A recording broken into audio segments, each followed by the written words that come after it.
لو معرفة قواعد التداول كانت كفاية، كنا حنلاقي أغلب المتداولين ناجحين.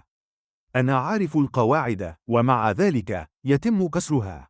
بقالي سنين بتداول، تعلمت استراتيجيات، وتعلمت إدارة رأس المال، وتعلمت علم النفس في التداول. لكن المشكلة الحقيقية مش في المعرفة. المشكلة بتظهر بعد أول ربح، أو بعد أول خسارة. بعد الربح، الأنا بتظهر، وبعد الخسارة، الانتقام بيظهر، والاتنين في النهاية بيجعل الشخص يكسر القواعد.